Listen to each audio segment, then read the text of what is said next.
Hi, I'm Peter J. Ray. Welcome to Adventures in History.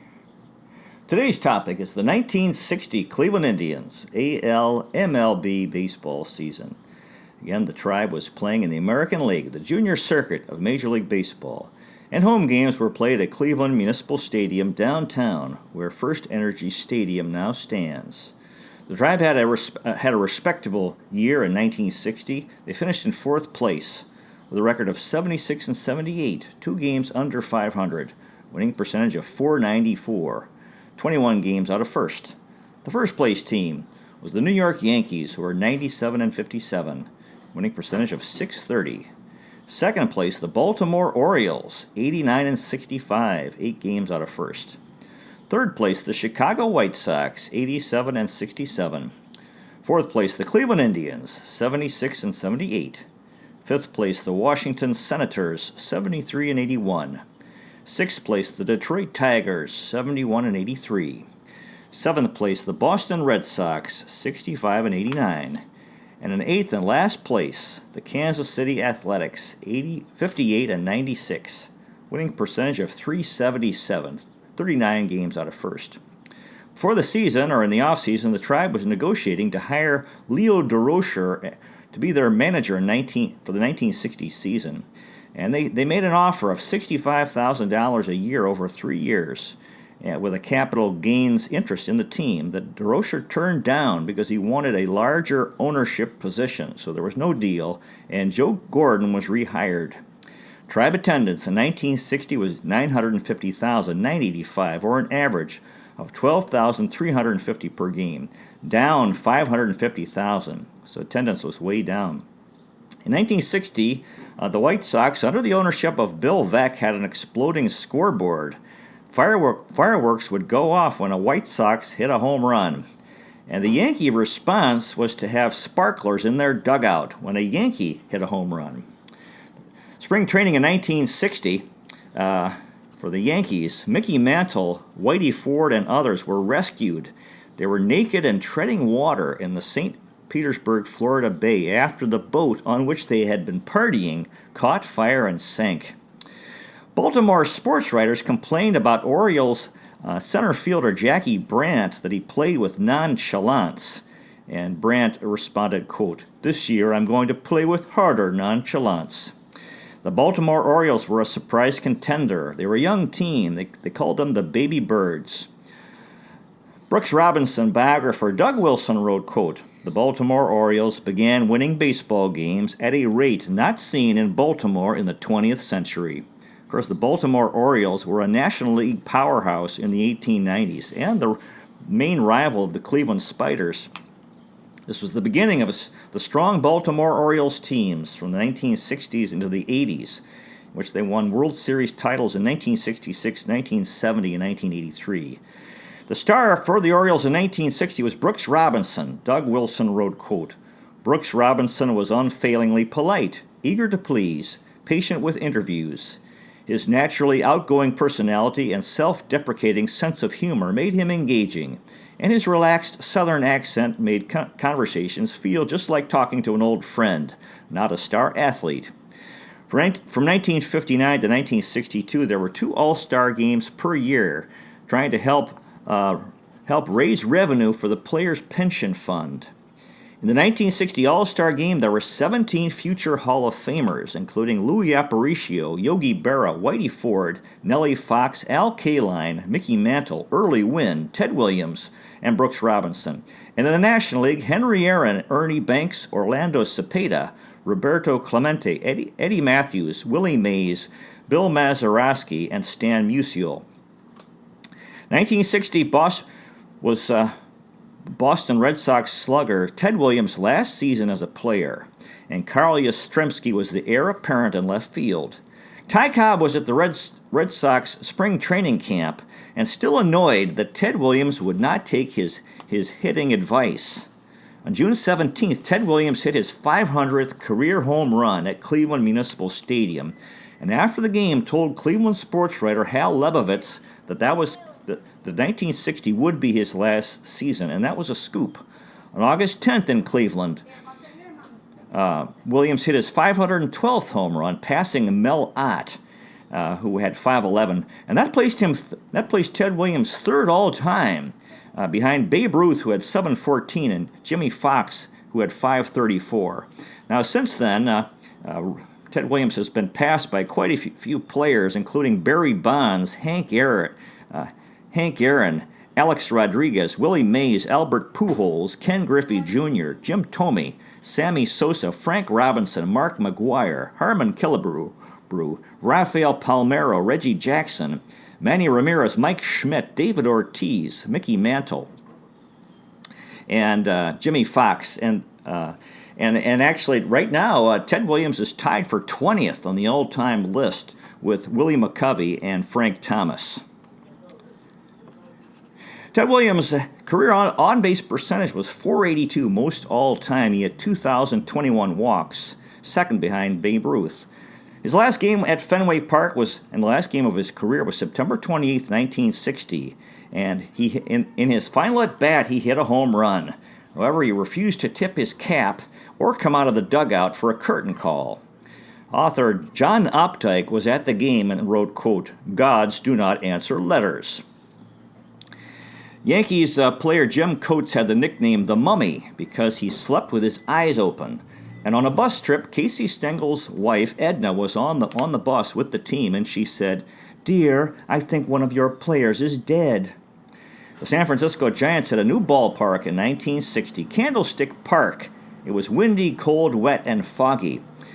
So not very good conditions. Over the scoreboard in right center was a large clock.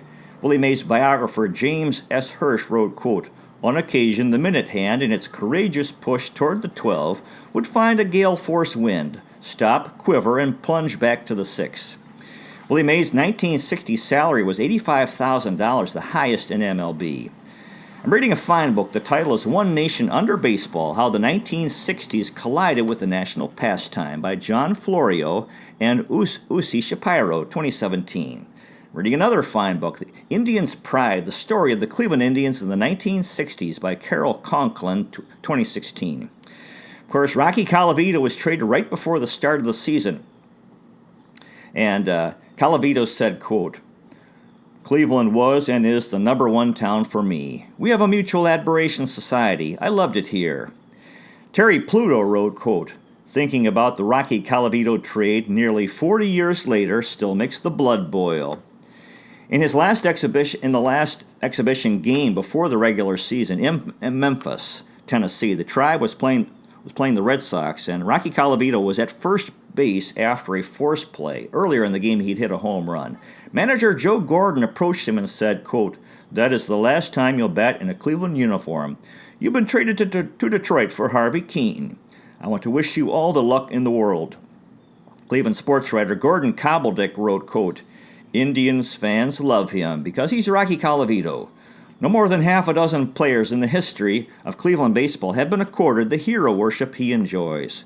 Rocky was our boy. We raised him. We saw and almost at once took him to our hearts." The day after the Colavito trade, Herb Score was traded to the White Sox for Barry Latman. Score said, quote, "People tell me that I was unlucky. Me, unlucky? I started with a great team in the Indians and played under a great manager in Al Lopez. Then I went from the field to the broadcasting booth at the age of 30. And 30 years later, I'm still doing the games. If you ask me, that's not unlucky. That's a guy who has been in the right place at the right time." Cleveland sportscaster Nev Chandler wrote, quote, "I went to the 1960 home opener and sat in the upper deck behind home plate. I saw Rocky Colavito in a Tigers uniform, and I couldn't believe it. I actually cried. I was 14 years old." And again, the head of the Tribe ownership group was William R. Daley, who was the head of the Tribe ownership group from 1956 to 1962. Jack Torrey wrote, quote, "Frank Lane does not deserve all the blame for the rapid decline of the Indians. Had the Indians maintained Hank Greenberg's powerful farm system, they would have survived the loss of Rocky Colavito, Norm Cash, Roger Maris, and others. But as Frank Lane made headlines with his big trades from 1958 to 1960, Bill Daley and the Big Seven were slashing spending on the farm system that had produced so many talented players. That decision had far greater long-range implications for the Cleveland Indians than Herb Score's injury or Frank Lane's trades. William Daley, as a young fellow, worked as an usher at League Park when the Cleveland Naps were playing before they'd become the Indians. William R. Daley. Frank Lane was back as general manager. Lane was the Tribe GM from 1958 to 1960. On April 17, 1960, he traded Rocky Colavito to the Detroit Tigers for Harvey Keene, and Tribe fans were outraged. Opening day was April 19th at the stadium, Tribe against the Tigers, and it was heartbreaking seeing Rocky Colavito in a Tigers uniform. On January 4th, 1961, under pressure, Frank Lane resigned, and his time in Cleveland came to an end. And in April of 61, Gabe Paul became the new GM. So it was the end of the era for Frank Lane. Now the broadcasters, Jimmy Dudley was on the radio with WERE Radio. Dudley was a Tribe radio broadcaster from 1948 to 1967. Jimmy Dudley. His partner on WERE Radio was Bob Neal, who was a Tribe radio and TV broadcaster from 1952 to 1953, and from 1957 to 1972, Bob Neal. On television, Ken Coleman was a Tribe broadcaster on WEWS-TV, and Coleman was a Tribe TV broadcaster from 1954 to 1963, a Cleveland Browns broadcaster from 1952 to 1965. And he was the father of Casey Coleman, who was a Cleveland sportscaster and newscaster. Ken Coleman. His partner was Bill McColgan on WEWS-TV. McColgan was a Tribe TV broadcaster from 1958 to 1960, so this was the end of his time in Cleveland. Bill McColgan. Joe Gordon was back as Tribe manager in 1960. He was a Tribe player from 1947 to 1950. Tribe manager from 1958 to 1960. This was the end of his time in Cleveland. He continued as an MLB manager until 1969 with the Kansas City Royals. He's in the Tribe Hall of Fame and the Baseball Hall of Fame. On August 3rd, Tribe GM Frank Lane traded Joe Gordon to the Detroit Tigers for Jimmy Dykes, the manager of the Tigers. You actually can't trade managers, so what it boiled down to is both the managers were fired by their teams and then rehired by the other teams. Joe Gordon.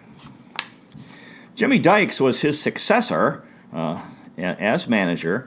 Dykes was born in 1896 in Philadelphia, Pennsylvania, and died in 1976 in Philadelphia at age 79. During his playing career, he batted .280 with 108 home runs and 1,071 RBIs and 2,256 hits. As a manager, he won 1,406 games, lost 1,541 for a winning percentage of .477. As a player, Dykes played for the Philadelphia Athletics and Chicago White Sox from 1918 to 1932. He was a manager for the Chicago White Sox, Philadelphia Athletics, Baltimore Orioles, Cincinnati Redlegs, Detroit Tigers, and Cleveland Indians.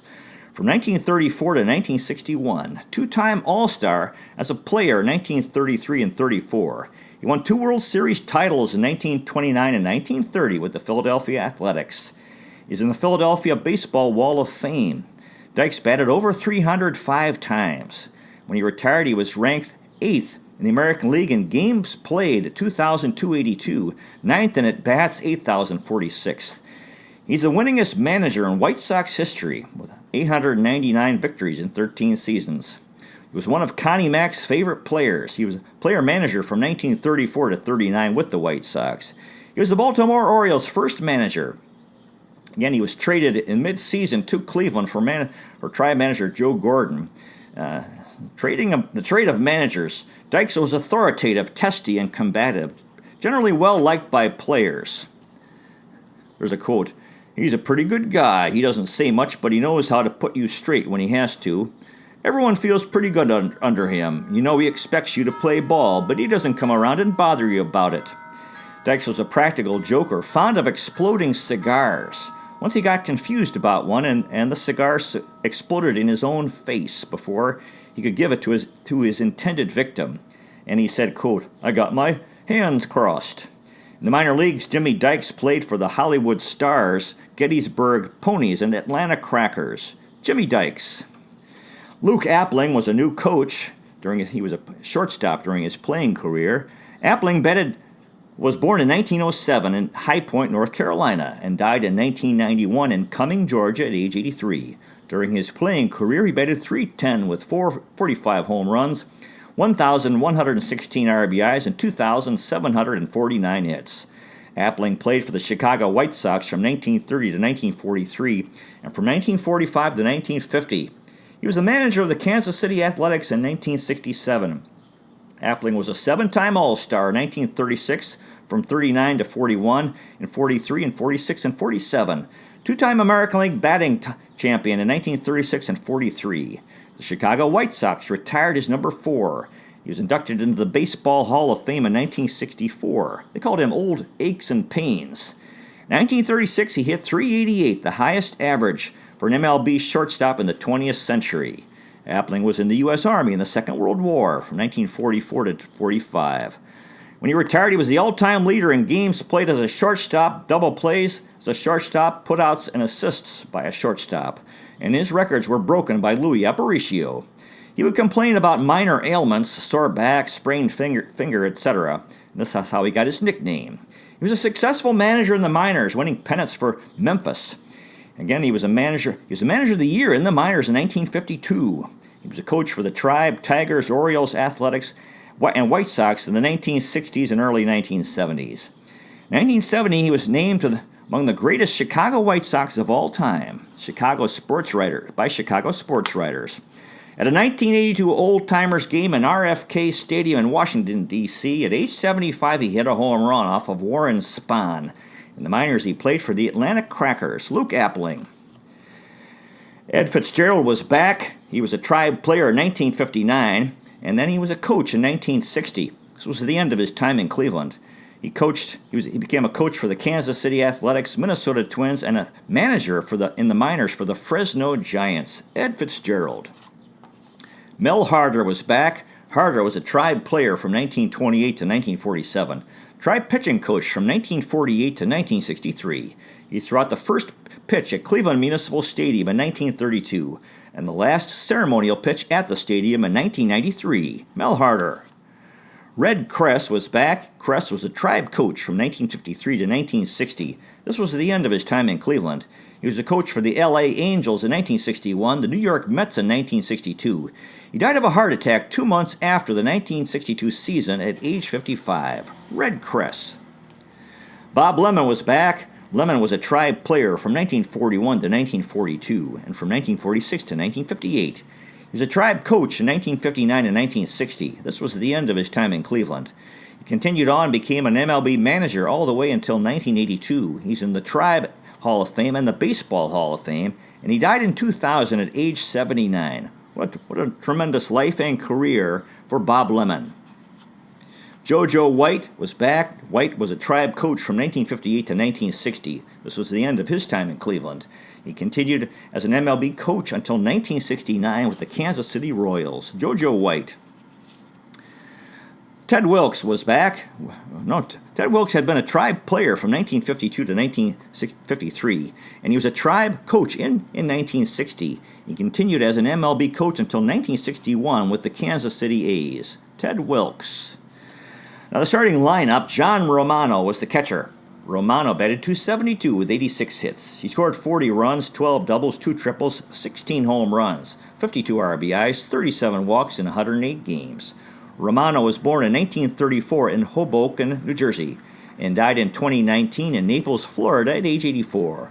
For his career, he batted .255 with 129 home runs and 417 RBIs. He played for the Chicago White Sox, Cleveland Indians, and St. Louis Cardinals from 1958 to 1967. Romano was an All-Star in 1961 and 62. He was a top catcher in the American League in the early 1960s. In 1955 in the minors, he hit 9 home runs in 9 consecutive games. After he retired with the Tribe, when he retired, he was the Tribe leader in home runs for a catcher, 91, and most home runs by a Tribe catcher with 25. Also, most RBIs by a catcher with 81. In the minors, Romano played for the Memphis Chickasaws, Waterloo Whitehawks, and Vancouver Mounties. John Romano. Vic Power was at first base. Power batted .288 with 167 hits. He scored 69 runs, 26 doubles, 3 triples, 10 home runs, 84 RBIs, 9 stolen bases, 24 walks in 147 games. Power was with Cleveland from 1958 to 1961. He won a Gold He won a Gold Glove for first baseman in 1960 and played on the 1960 American League All-Star team. Vic Power. Ken Aspromonte was at second base. Aspromonte batted .290 with 133 hits. He scored 65 runs, 20 doubles, a triple, 10 home runs, 48 RBIs, 4 stolen bases, 53 walks in 117 games. Aspromonte was born in 1931 in Brooklyn, New York. And in 2019, he's age 87. For his career, he batted .249 with 19 home runs and 124 RBIs. He was a manager with a record of .220 and .260 for a winning percentage of .458. He played for the Boston Red Sox, Washington Senators, Cleveland Indians, Los Angeles Angels, Milwaukee Braves, Chicago Cubs, the Chunichi Dragons, and Taiyo Whales in Japan from 1957 to 1966. Aspromonte was the tribe manager from 1972 to 74. His brother Bob Aspromonte had a 13-year MLB career as well, playing third base in the National League. Aspromonte had 2 years of military service. 1960 was his best year as a player. In the 1960 MLB expansion draft, he was picked by the LA Angels and struggled with the 61 Angels placed on waivers and claimed by the tribe. He played 3 years in Japan. He was a manager for the tribe in the minors from 68 to 71 and replaced as manager by Frank Robinson after the 74 season. In the minors, he played for the Louisville Colonels, Salt Lake City Bees, Roanoke Ro Sox, San Francisco Seals, and Birmingham Barons. Aspromonte said, quote, "I grew up in Brooklyn in a very tough neighborhood, where it was always a dog-eat-dog atmosphere, which probably was the reason I was so hot-tempered as a player. In retrospect, I realized my temper kept me on the bench a lot. I took everything so personally. I didn't realize until it was too late that it was my temper, my disposition, that kept me from being the player I should have been. It's something I've always regretted. I will go to my grave thinking how thrilled I was to have been a major league player, and that I was exceptionally gifted to have the chance to be a major league manager. There are only a few of us who can say that, and I am proud, very proud of that. Ken Aspromonte." Woody Held was at shortstop. Held batted .258 with 97 hits. He scored 45 runs, 15 doubles, a triple, 21 home runs, 67 RBIs, 44 walks in 109 games. Held was a tribe player from 1958 to 1964, and he was out for 6 weeks during the 1960 season with a broken finger. Woody Held. Bubba Phillips was at third base. Phillips batted .207 with 63 hits. He scored 34 runs, 14 doubles, a triple, 4 home runs, 33 RBIs, a stolen base, 14 walks in 113 games. Phillips was born in 1928 in West Point, Mississippi, and died in 1993 in Hattiesburg, Mississippi at age 65. For his career, he batted .255 with 62 home runs and 356 RBIs. Phillips played for the Detroit Tigers, Chicago White Sox, Cleveland Indians, and back with the Tigers from 1955 to 64. He's in the Mississippi Sports Hall of Fame. He had a football scholarship at the University of Southern Mississippi and played for the Southern Miss Golden Eagles, also on the baseball team. He was the captain and running back for the football team. He turned down an offer to play for the San Francisco 49ers in the All-American Football Conference. Phillips was in the U.S. Army from 1953 to 54. In 1959, he won an American League title with the White Sox. After he retired, he worked in real estate and as a tennis instructor. In 1981, he played Coach Hardy in the TV film Don't Look Back, the story of Satchel Paige. Phillips died of a heart attack at age 65. In the minors, he played for the Toledo Mud Hens, Flint Arrows, and Stroudsburg Poconos. Bubba Phillips. Tito Francona was in left field. Francona batted .292 with 159 hits. He scored 84 runs, 36 doubles, 2 triples, 17 home runs, 79 RBIs, 4 stolen bases, 67 walks in 147 games. Francona was with Cleveland from 1959 to 1964, and he's the father of the outstanding current manager of the Cleveland Indians, Terry Francona, Tito Francona. Jimmy PIERSALL was in center field. PIERSALL batted .282 with 137 hits. He scored 70 runs, 12 doubles, 4 triples, 18 home runs, 66 RBIs, 18 stolen bases, 24 walks in 138 games. And PIERSALL was with Cleveland from 1959 to 1961. Jimmy PIERSALL. Harvey Keene was in right field. Keene batted .308 with 146 hits. He scored 65 runs, 24 doubles, 9 home runs, 54 RBIs, 3 stolen bases, 55 walks in 126 games. Keene was born in 1930 in West Allis, Wisconsin, and died in 1988 in Peoria, Arizona at age 57. For his career, he batted .303 with 87 home runs and 670 RBIs, and 2,092 hits. Keene played for the Detroit Tigers, Cleveland Indians, San Francisco Giants, Chicago Cubs, and Cleveland and Philadelphia Phillies from 1952 to 1966. He was a manager for the Milwaukee Brewers in 75 and from 82 to 83. 10-time All-Star from 1953 to 1960. American League Rookie of the Year in 1953. American League Batting Champion in 1959. He's in the Miller Park Wall of Fame for the Milwaukee Brewers. Keene was a shortstop and an outfielder. His parents were German immigrants and he was an only child. In high school football, he drop-kicked a 53-yard field goal. He married the former Miss Wisconsin, Dixie Ann Sarche. Keene was a line drive hitter who could hit to all fields.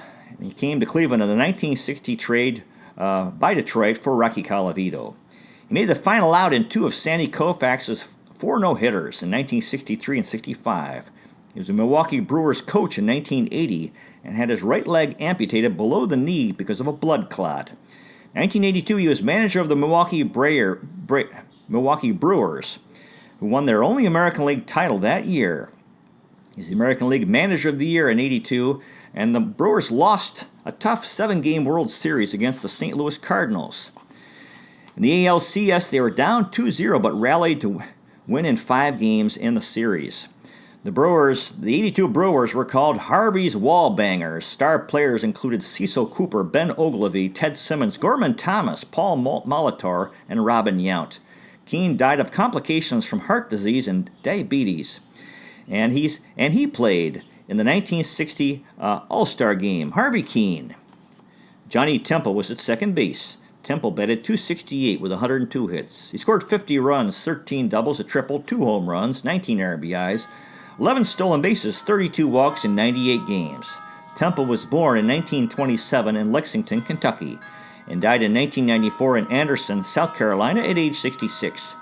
For his career, he batted .284 with 1,484 hits and 395 RBIs.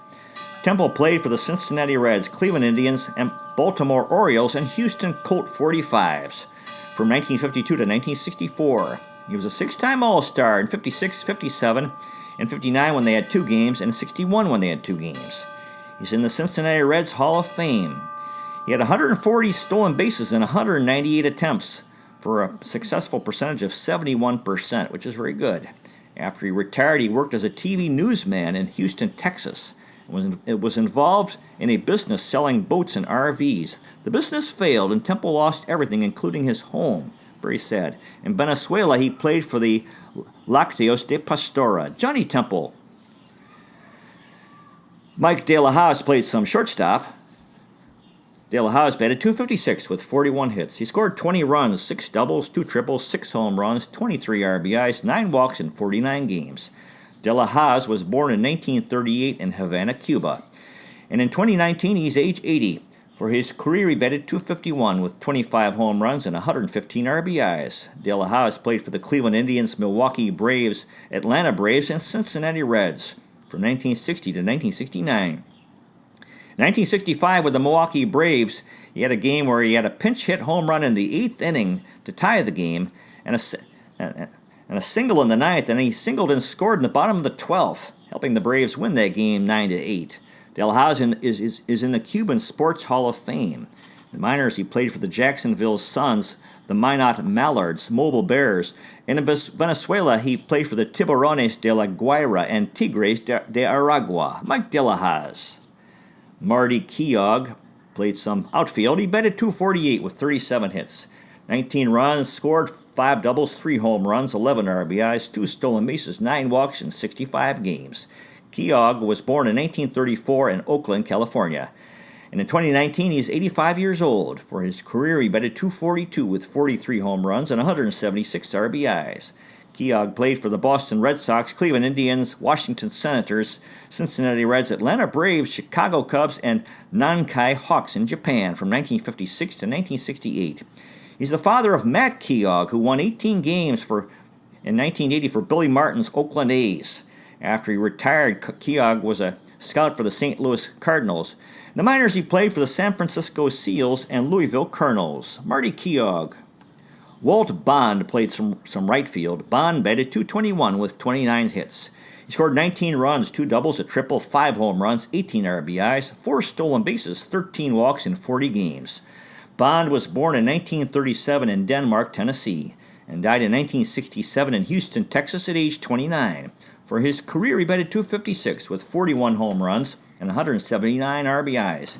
He played for the Cleveland Indians, Houston Colt 45s, the Houston Astros, and Minnesota Twins from 1960 to 1967. He developed leukemia. He was in the U.S. Army in 1962. And leukemia took his life in 1967 at age 29. His doctor, Dr. Hatch Cummings, said, quote, "He showed the strength of character and will that only champions possess. It was an exhibition of courage and in the best tradition of baseball." In the minors, Bond played for the Denver Bears, Jacksonville Suns, and Salt Lake City Bees. In spring training in 1960, Bond hit .391 with 6 home runs. He hit a home run that cleared the center field wall at High Corbett Field in Tucson, Arizona, 440 feet away. Joe Gordon said, quote, "All spring, Walt Bond was the one who made the big impression on the fans. And he was the opening day right fielder at the stadium for the Tribe in 1960. Walt Bond." Red Wilson was a spare catcher. Wilson batted .216 with 19 hits. He scored 5 runs, 3 doubles, a home run, 10 RBIs, 6 walks in 32 games. Wilson was born in 1929 in Milwaukee, Wisconsin, and died in 2014 in Fitchburg, Wisconsin at age 85.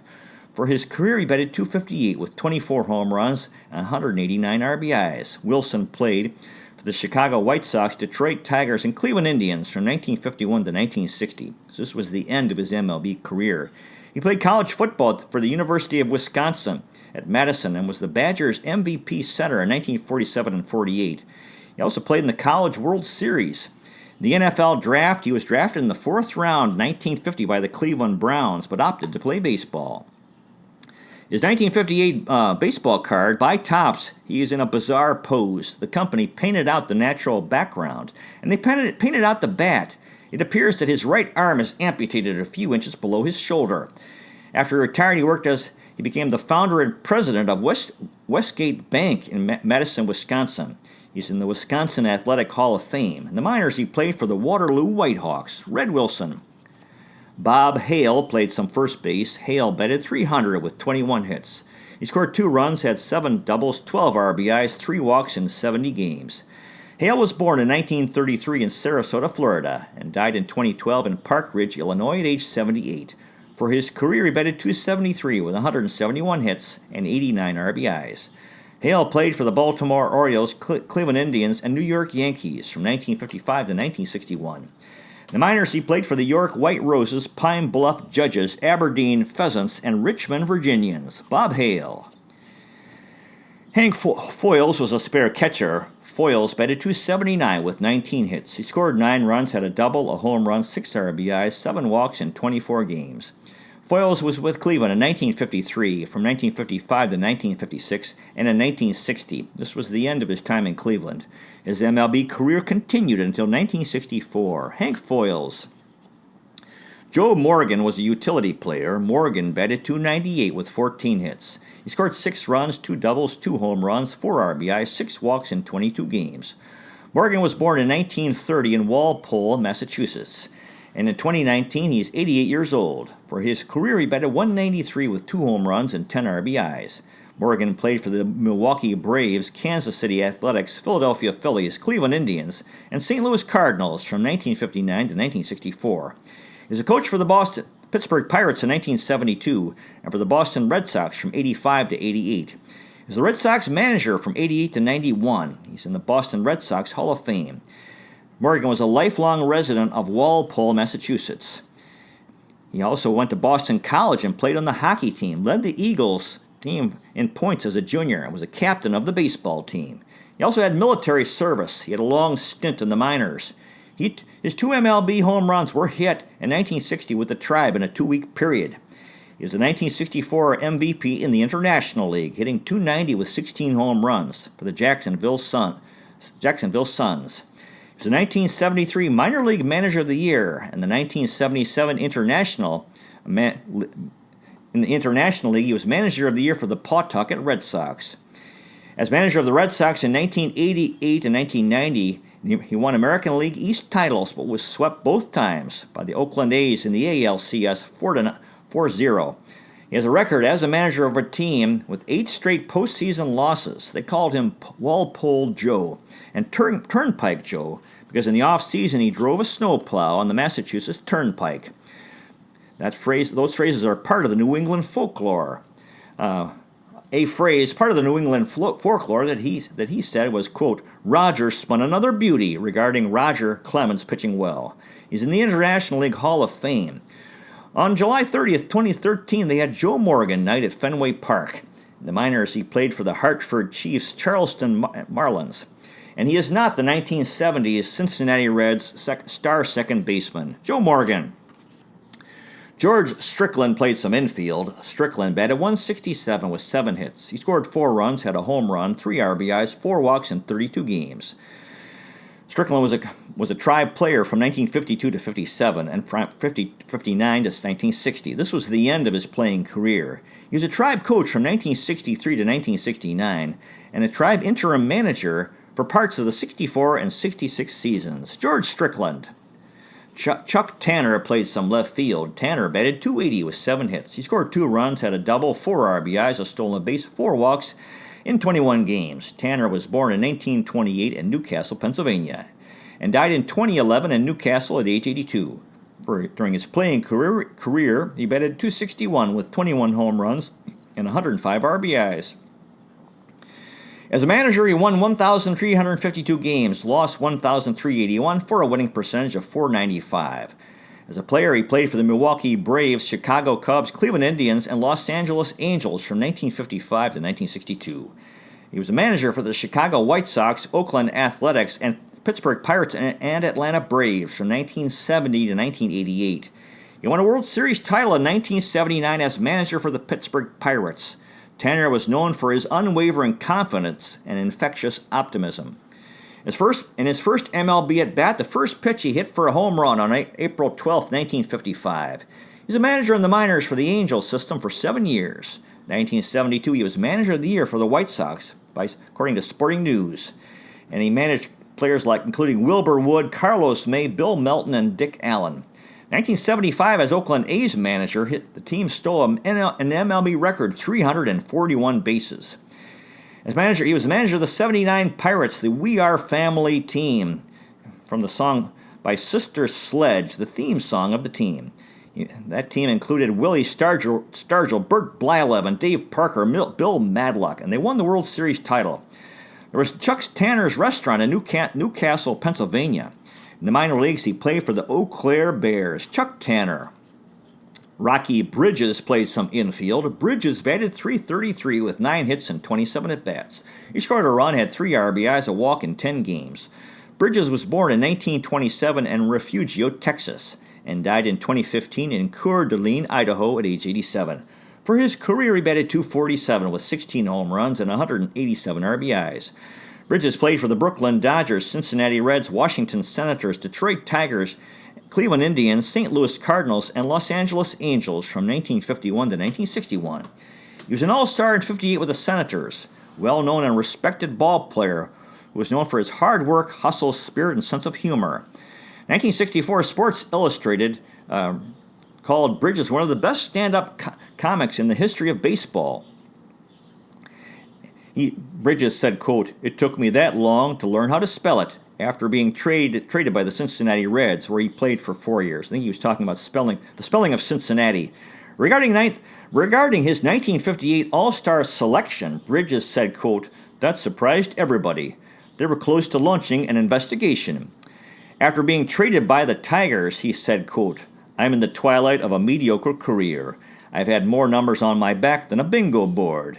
He was a coach for the Angels and Giants, had a long career as a manager in the minors for 21 seasons, won 1,300 games, lost 1,358 for a winning percentage of .489. In Jim Bouton's book, he quoted Bridges, who said, quote, the title of Jim Bouton's book is a quote from Bridges, quote, I managed good, but boy did they play bad. The Great American Baseball Card Flipping, Trading, and Bubblegum book wrote, there's this quote, Rocky Bridges looked like a ball player. In fact, he may have looked more like a ball player than any other ball player who ever lived. Bob Addy for the Washington Post wrote, quote, Rocky Bridges has been one of the most popular men ever to wear the Washington uniform. He's an example of what hustle, desire, and spirit will do. In the minors, Bridges played for the Greenville Spinners, Hawaii Islanders, where he was a manager, the Montreal Royals, and he was also a manager for the Buffalo Bisons. Rocky Bridges. Ty Klein played some center field. Klein batted .308 with 8 hits. He scored 2 runs, had a double, a triple, 2 RBIs in 7 games. Klein was born in 1939 in Hampton, South Carolina. And in 2019, he's 80 years old. For his playing career, he batted .238. He played for the Cleveland Indians, Milwaukee Braves, Chicago Cubs, Atlanta Braves, San Francisco Giants, Montreal Expos, and Cincinnati Reds from 1960 to 1971. He won an American League title in 1970 with the Reds. In Game 1 of the NLCS, he had a triple and scored the winning run in the 10th inning. In Game 3, he scored the game-winning and series-clinching run. After he retired, he had his own Baskin-Robbins ice cream business. In the minors, he played for the Salt Lake City Bees and Mobile Bears. Ty Klein.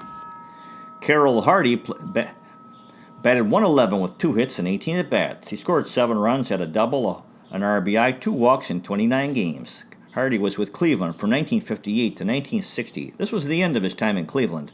His MLB career continued until 1967. Carroll Hardy. John Powers played some outfield. Powers batted .167 with 2 hits and 12 at-bats. He scored 2 runs, had a double, a triple, 2 walks in 8 games. Powers was born in 1929 in Birmingham, Alabama, and died in 2001 in Birmingham at age 72. For his career, he batted .195 with 6 home runs and 14 RBIs. Powers played for the Pittsburgh Pirates, Cincinnati Reds, Baltimore Orioles, and Cleveland Indians from 1955 to 1960. He was a feared batsman in the minors in the 1950 in the Class B League for the Waco Pirates. He had 39 home runs. He had 298 career home runs in the minors from 1949 to 1965. In the minors, he played for the Columbus Jets, Gadsden Chiefs, Valley Rebels, and New Orleans Pelicans. John Powers. Don Dillard played some right field. Dillard batted .143 with 1 hit and 7 at-bats. He had a walk in 6 games. Dillard was with Cleveland from 1959 to 1962. Don Dillard. Pete Wisenant played some left field. Wisenant batted .167 with 1 hit and 6 at-bats. He struck out twice in 7 games.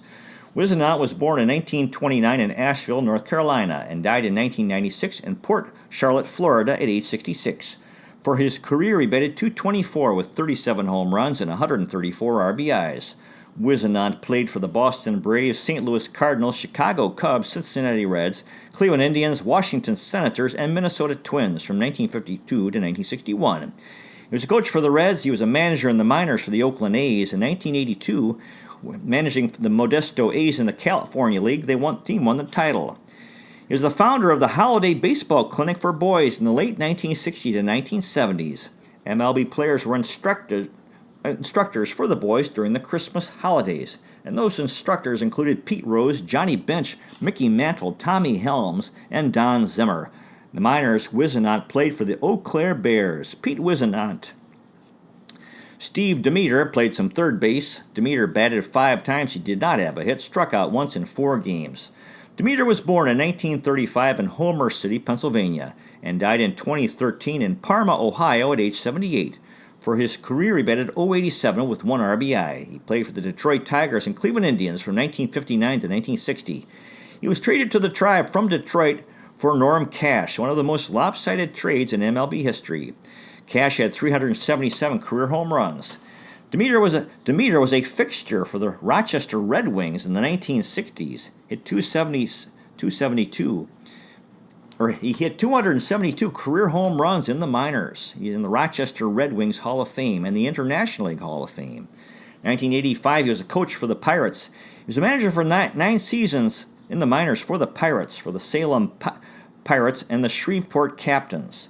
He played in the minors for the Durham Bulls, Wausau Timberjacks, and Tulsa Oilers. Steve Demeter.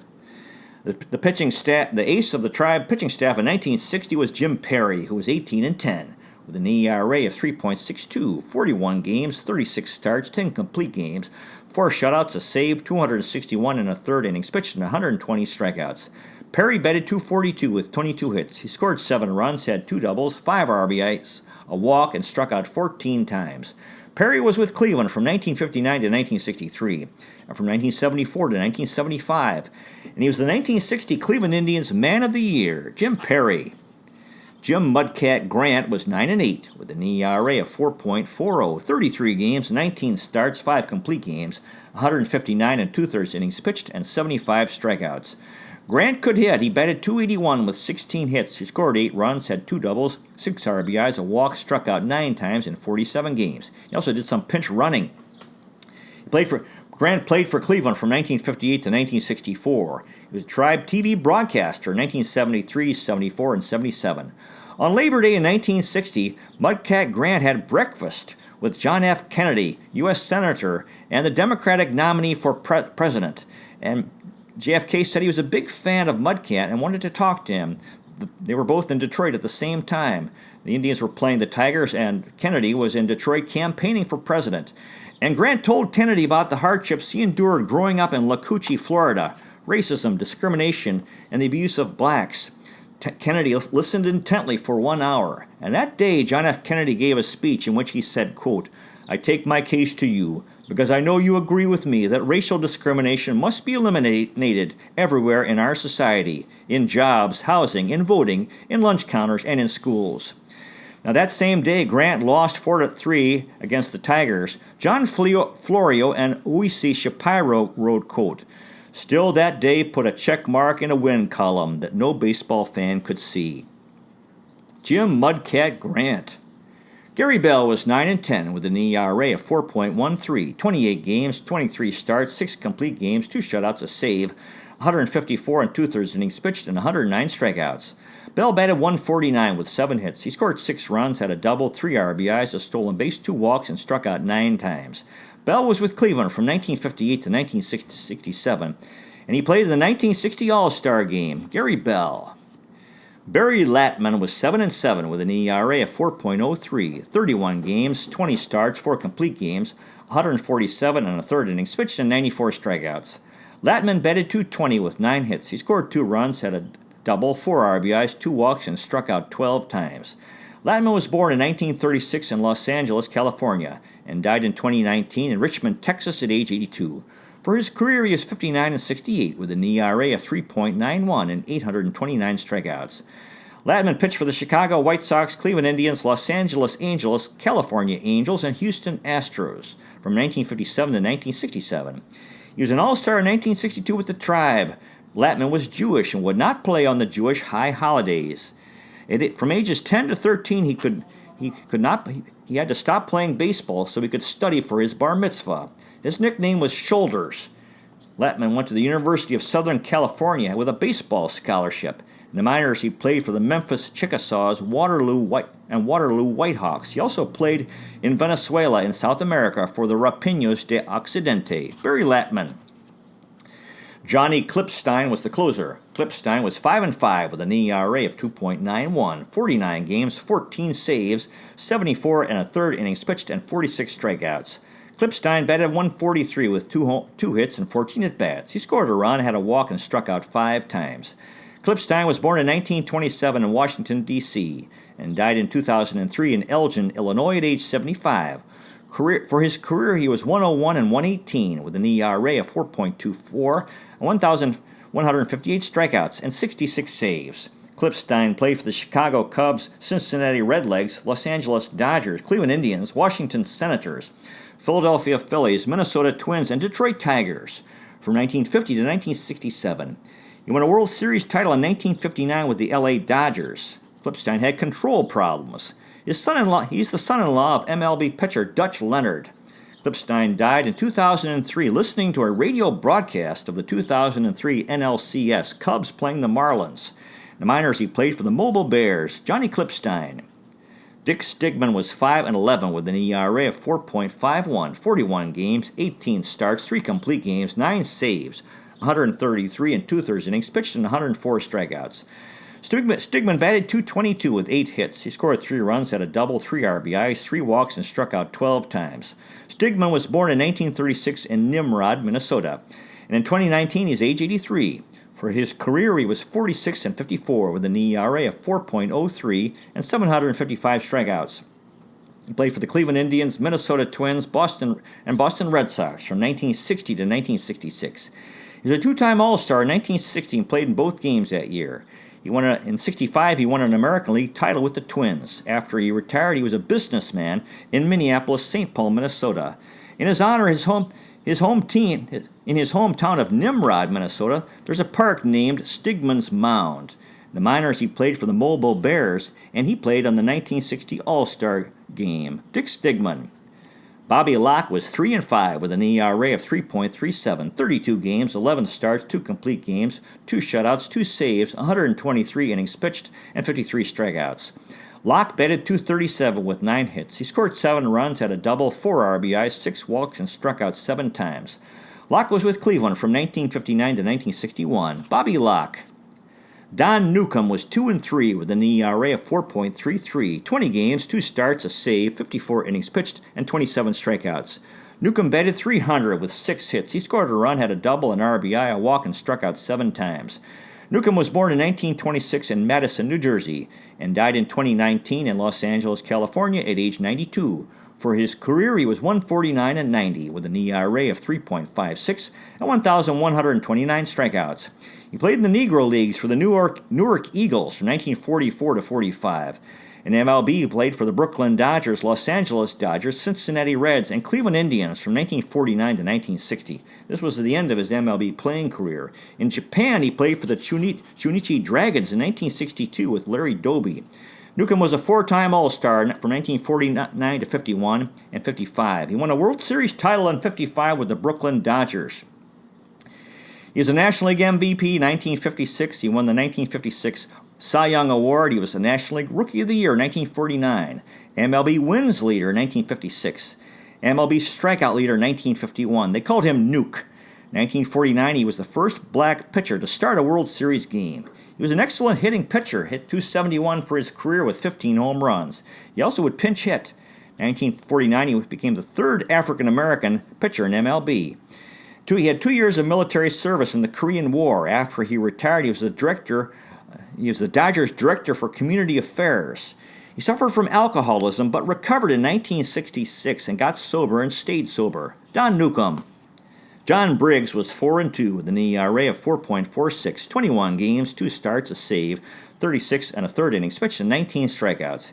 He batted .125 with 1 hit and 8 at-bats. Briggs was with Cleveland from 1959 to 1960. John Briggs. WYNN Hawkins was 4-4 with an ERA of 4.23, 15 games, 9 starts, a complete game, 66 innings pitched, and 39 strikeouts. Hawkins batted .100 with 2 hits and 20 at-bats. He scored a run, had a double, and struck out 11 times. Hawkins was born in 1936 in East Palestine, Ohio. And in 2019, he's 83 years old. For his career, he was 12-13 with an ERA of 4.17 and 202 and 2/3 innings pitched. He played for the Cleveland Indians from 1960 to 1962. Hawkins went to Baldwin Wallace University and was a basketball star. He gave up Ted Williams' 500th home run on July 17, 1960. After he retired, he was a tribe scout and the traveling secretary for the team. In the minors, he played for the Mobile Bears. WYNN Hawkins. Jack Harshman was 2-4 with an ERA of 3.98, 15 games, 8 starts, 54 1/3 innings pitched, and 25 strikeouts. Harshman batted .176 with 3 hits and 17 at-bats. He had a double, an RBI, and struck out 4 times. Harshman was with Cleveland from 1959 to 1960, and this was the end of his MLB career. Jack Harshman. Ted Boesfield was 3-4 with an ERA of 5.09, 11 games, 6 starts, a complete game, a shutout, 40 2/3 innings pitched, and 14 strikeouts. Boesfield batted .100 with 1 hit and 10 at-bats. He scored a run and walked once. He was born in 1935 in Vernon, British Columbia, Canada. And in 2019, he's age 84. For his career, he was 37-39 with an ERA of 4.35 and 326 strikeouts. BASE-OUTFIELD played for the Boston Red Sox, Cleveland Indians, Los Angeles Angels, and Kansas City Athletics from 1958 to 1964. After he retired, he worked briefly in the Angels' front office. In the minors, he played for the Minneapolis Millers, San Francisco Seals, and Vancouver Mounties. Ted BASE-OUTFIELD. Frank Funk was 4-2 with an ERA of 1.99, 9 games, a save, 31 2/3 innings pitched, and 18 strikeouts. Funk batted .111 with 1 hit and 9 at-bats. He scored a run and walked once. Funk was born in 1935 in Washington, D.C., and in 2019 he's 83 years old. For his career, he was 20-17 with an ERA of 3.01 and 150 strikeouts. He played for the Cleveland Indians and Milwaukee Braves from 1960 to 1963. With the Tribe in 61, he was 11-11 with 11 saves. After he retired, he was a manager in the minors. He was a coach for the San Francisco Giants, Seattle Mariners, Kansas City Royals, and Colorado Rockies. In the minors, he played for the Atlanta Crackers, Danville Leafs, Eugene Emeralds, Johnston Johnnies, Salt Lake City Bees, and Sioux City Sioux. Frank Funk. Carl Mathias was 0-1 with an ERA of 3.52, 7 games, 15 1/3 innings pitched, and 13 strikeouts. He batted once, did not have a hit, and struck out. He was born in 1936 in Bechtelsville, Pennsylvania. In 2019, he's 82 years old. For his career, he was 0-2 with an ERA of 7.14 and 29 innings pitched. Mathias played for the Cleveland Indians and Washington Senators from 1960 to 1961. Carl Mathias. Carl Thomas was 1-0 with an ERA of 7.45, 4 games, 9 2/3 innings pitched, and 5 strikeouts. He batted .333 with 1 hit and 3 at-bats. He scored a run and walked once. Thomas was born in 1932 in Minneapolis, Minnesota, and died in 2013 in Phoenix, Arizona at age 80. His MLB career was just with Cleveland in 1960. He won a silver medal playing for the U.S. baseball team in the 1955 Pan American Games. In the minors, he played for the San Diego Padres. Carl Thomas. Bobby Tiefenauer was 0-1 with an ERA of 2.00, 6 games, 9 innings pitched, and 2 strikeouts. Tiefenauer batted once, did not have a hit, scored 2 runs, and walked once. He was born in 1929 in Desloge, Missouri, and died in 2000 in Desloge at age 70. For his career, he was 9-25 with an ERA of 3.84 and 204 strikeouts. Tiefenauer played for the St. Louis Cardinals, Cleveland Indians, Houston Colt 45s, Milwaukee Braves, New York Yankees, and Chicago Cubs from 1952 to 1968. He had a career batting average of .026. After he retired, he was for the Phillies. He was a pitching coach in the minors. In AAA from 1958 to 63, he went 49-15 over 4 seasons. Tiefenauer is in the International League Hall of Fame. In the minors, he played for the Atlanta Crackers, Houston Buffaloes, and Toledo Mud Hens. Bobby Tiefenauer. Mike Lee had no decisions and an ERA of 2.00, 7 games, 9 innings pitched, and 6 strikeouts. He did not bat. Lee was born in 1941 in Bell, California, and in 2019 he's 78 years old. For his career, he was 1-1 with an ERA of 3.34 and 17 strikeouts. Lee played for the Cleveland Indians and Los Angeles Angels from 1960 to 1963. The minors, he played for the San Jose Bees, Tri-City Angels, Billings Mustangs, Nashville Bulls, and Hawaii Islanders. Mike Lee. And finally, Bob Grimm was 0-1 with an ERA of 11.57, 3 games, 2 1/3 innings pitched, and 2 strikeouts. He did not bat. Grimm was born in 1930 in New York, New York, and died in 1996 in Shawnee, Kansas at age 66. For his career, he was 61-41 with an ERA of 3.61 and 443 strikeouts. Grimm played for the New York Yankees, Kansas City Athletics, Cleveland Indians, Cincinnati Reds, and St. Louis Cardinals from 1954 to 1962. He was an All-Star in 1957 with the Yankees, won a World Series title in 56 with the Yankees. He was American League Rookie of the Year in 54 with the Yankees. In 1957, he led the American League in saves with 19. He died at age 66 of a heart attack, throwing snowballs with neighborhood kids. In the minors, he played for the Norfolk Tars and Binghamton Triplets. Bob Grimm. Now, in the 1960 World Series, the National League champions, Pittsburgh Pirates defeated the American League champions, New York Yankees, 4-3. Game 7 was tied in the 9th, and Bill Mazeroski had a walk-off home run. Game-winning and World Series winning home run. The only time that has happened in a Game 7. Also happened in the 90s with Joe Carter, but it was in a Game 6 with the Blue Jays.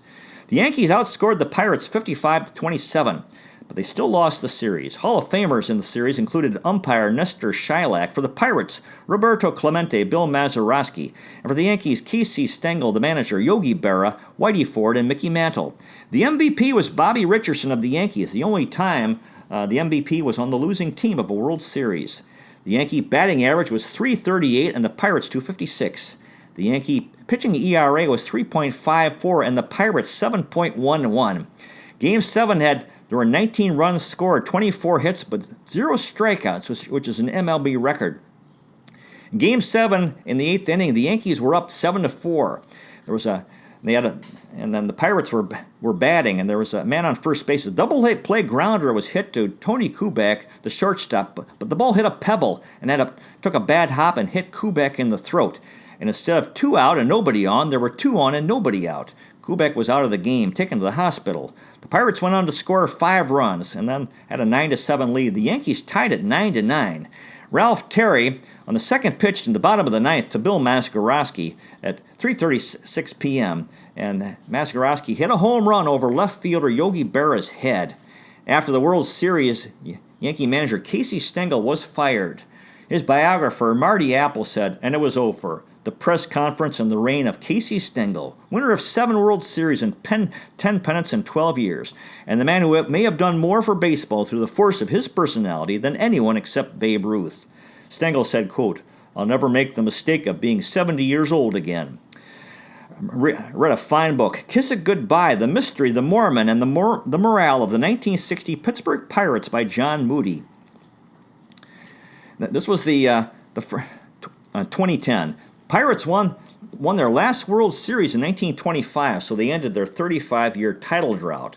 The Pirates' ace pitcher was Vernon Law, who was a Mormon, and Mormons don't drink. After the Pirates won the National League pennant, they had a big wild celebration in the clubhouse, a lot of drinking. So Law got on the team bus to get away from that.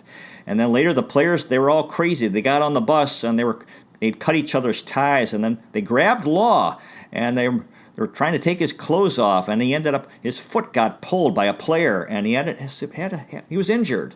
He was able to play, but it really shortened his career. Vernon Law said, quote, "True sportsmanship is usually displayed following defeat." Law was once thrown out of a game. The umpire said, quote, "I threw Law out of the game because I know he's a minister of some kind, and there was a lot of abusive language on the bench, and I didn't want him to hear it, so I threw him out." John Moody wrote, quote, "The thrill of cheering a sports team to victory is something unlike any other emotion." The last pitch of the 1960 World Series, Chuck Thompson, the radio broadcaster, called it, quote, "Ralph Terry throws. There's a high fly ball going to deep left. This may do it. Back to the wall goes Yogi Berra. It is over the fence. Home run. The Pirates win. Ladies and gentlemen, Bill Mazeroski has hit a 1-0 pitch over the left field fence at Forbes Field to win the 1960 World Series for the Pittsburgh Pirates." Now, the MVPs in the American League, Roger Maris for the New York Yankees, who only 2 years earlier was playing for Cleveland. That's pretty tough. In the National League, Dick Groat of the Pittsburgh Pirates. And the Cy Young Award, again, there was only one award in 1960, was given to Vern Law for the Pittsburgh Pirates. So that's the story of the 1960 Cleveland Indians. It was nice to see the Yankees lose the World Series. It was a tough year for the Tribe since Rocky Colavito was gone, and it hurt. It hurt then. It hurts now because Rocky is very beloved in Cleveland, still beloved. In fact, he's in town right now, Rocky Colavito, for the 2019 All-Star Game festivities here in Cleveland. God bless Rocky Colavito. God bless the guys associated with the 1960 Cleveland Indians and everyone else associated with the team, including the fans, especially the First World War veterans, Second World War veterans, and Korean War veterans. Captains of the Cuyahoga, lovers of Lake Erie, Terminal Tower Power, fans of the Free Stamp Statue and the Fountain of Eternal Life, Euclid Avenue Electricity, Severance Hall Stalwarts, Cleveland Museum of Art enthusiasts, Rock and Roll Hall of Fame and Museum rebels, Christmas Story House happy people, Museum of Contemporary Art Maniacs, Cleveland Botanical Garden Goers, Old Arcade Admirers, Playhouse Square Seers, Settlers Landing Park Purists, Western Reserve Historical Society Wonders, First Energy Stadium Friends, Progressive Field Pals, Rocket Mortgage Fieldhouse Renegades, Cuyahoga Valley National Park Pioneers, Great Lakes Science Center Supporters, and Hold'em Arboretum Enjoyers. Tribe, Browns, Cavs, Monsters, Gladiators, and Fusion Rule. And Spiders, Bulldogs, Rosenblums, Barons, Rams, Crusaders, Force, Crunch, Lumberjacks, and Rockers Rule. Cleveland, City of Champions. Cleveland is the best location in the nation on the north coast of America. New York is the Big Apple. Cleveland is a plum. It's been 71 years since 1948. This is our year. Go Tribe. You might consider liking and subscribing. You also might consider checking out our website, Adventures in History with Peter J. Ray, peterjray.com. Thank you so much for watching. I really appreciate it. God bless you. Take care. And I'll see you next time.